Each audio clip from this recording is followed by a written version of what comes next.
ఈసారి ఇంత గొప్ప సక్సెస్ ఇచ్చిన మా శివ గారికి సార్, నిజంగా మా నందమూరి ఫ్యాన్స్ ఆకలి, మా తమ్ముడు ఆకలి తీర్చేశారండి మీరు.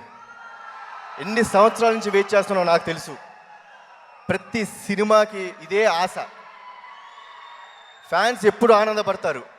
ఎన్నో సంవత్సరాల నుంచి వాళ్ళు వెయిట్ చేస్తున్నారు, ఎప్పుడు కొడతాడు. ఈసారి మీరు మాకు ఇచ్చారు, చాలా థ్యాంక్స్. అండ్ మైత్రి మూవీ మేకర్స్ ప్రొడ్యూసర్స్కి సార్ థ్యాంక్స్ లాట్, చాలా మంచి సినిమా ఇచ్చారు మాకు. And each and every technician and artist who has work for Janatha Garage, మీ అందరికీ నా నమస్కారాలండి. మీరందరూ లేకపోతే ఈ సినిమా అంత గొప్ప సినిమా అయ్యేది కాదు. So thanks one and all for supporting my brother. And నేను ఆడియో ఫంక్షన్కి ఇక్కడ లేనండి, చాలా బాధేసింది. అదేంటి ఆడియో ఫంక్షన్ నేను లేను, తమ్ముడు ఒక్కడే ఉన్నాడేమో అనుకున్నాను.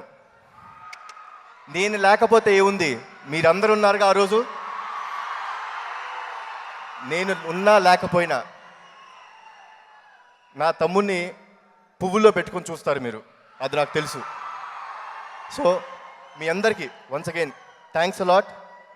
అండ్ నాన్న, పండగ చేసుకుందాం, పార్టీ చేసుకుందాం. థ్యాంక్స్. జై ఎన్టీఆర్.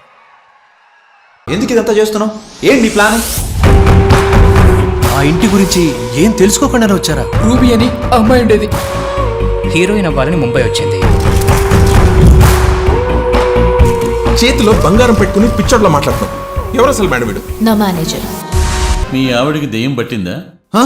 లేక మీ ఆవిడే దెయ్యమా?